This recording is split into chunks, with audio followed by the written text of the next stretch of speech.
লেখাপড়া করবে না, যারা টিকটক করবে, যারা লেখাপড়া করতে চায় না, তাদের নিয়ে তো আমি চিন্তা করছি না। আমি চিন্তা করছি যারা লেখাপড়া করবে।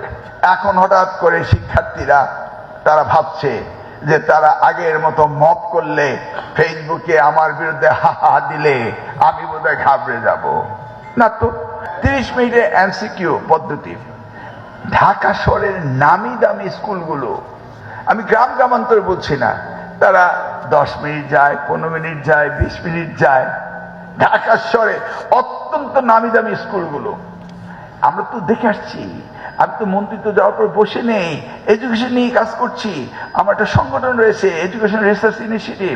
এটা দিয়ে আমি অনেক সেমিনার সিম্পোজিয়াম করি, অনেক কাজ করি, আমার অনেক গবেষণা আছে। তারা 20 মিনিট অপেক্ষা করে, লাস্টের 10 মিনিট টুক টুক টুক করে সব আনসার হয়ে যায়। কেন? I want to find out কে ভালো কে খারাপ। আমি তো কাউকে থ্রেট করিনি। কেন এটা নিয়ে এত কথাবার্তা হচ্ছে? কেন শিক্ষকরা তো থ্রেট করছে? কিচ্ছু করার দরকার নেই, সব স্মুথলি হবে, কোনো রকম দুশ্চিন্তা করতে হবে না।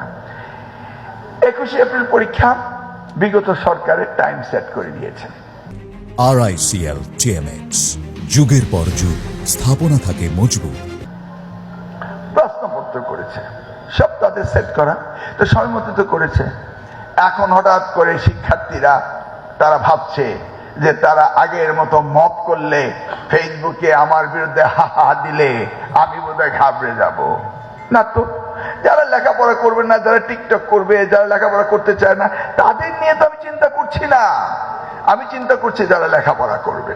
নাকি মন্ত্রীর পদত্যাগ দাবি করে, আরে ভাই, পদত্যাগ তো আমার করতেই হবে যদি কিনা আমি পরীক্ষা ঠিক মতো না নিতে পারি। আমারও তো দাবি, পদত্যাগ আমাকে অবশ্যই করতে হবে যদি আমি পরীক্ষা ঠিক মতো না নিতে পারি। তাহলে তাদের তো চিন্তা করতে হবে, তারা পরীক্ষা ঠিক মতো দেখে, আর তাদেরটা যদি আমি ঠিক মতো না করতে পারি সেটা তো আমার দুর্বলতা প্রমাণই হবে। এই যে পলিটেকনিক ইউনিভার্সিটি গেলাম, সেখানে গিয়ে যে অবস্থা দেখলাম, এইভাবে যদি টেকনিক্যাল এডুকেশন চলতে থাকে, কারণ মাননীয় প্রধানমন্ত্রী তিনি টেকনিক্যাল এডুকেশনের সবচেয়ে বেশি প্রাধান্য দিচ্ছেন, আর টেকনিক্যাল এডুকেশন যদি এইভাবে পড়তেই থাকে, ওরাও ফেল, আমিও ফেল। কারণ আমি যদি এটাকে ডেভেলপ না করতে পারি তাহলে আমাকেও তো উনি বাদ দিয়ে দিবেন। কারণ এবারকার প্রধানমন্ত্রী তিনি শহীদ রাষ্ট্রপতি জিয়াউর রহমানের ছেলে, তিনি বেগম খালেদা জিয়ার ছেলে।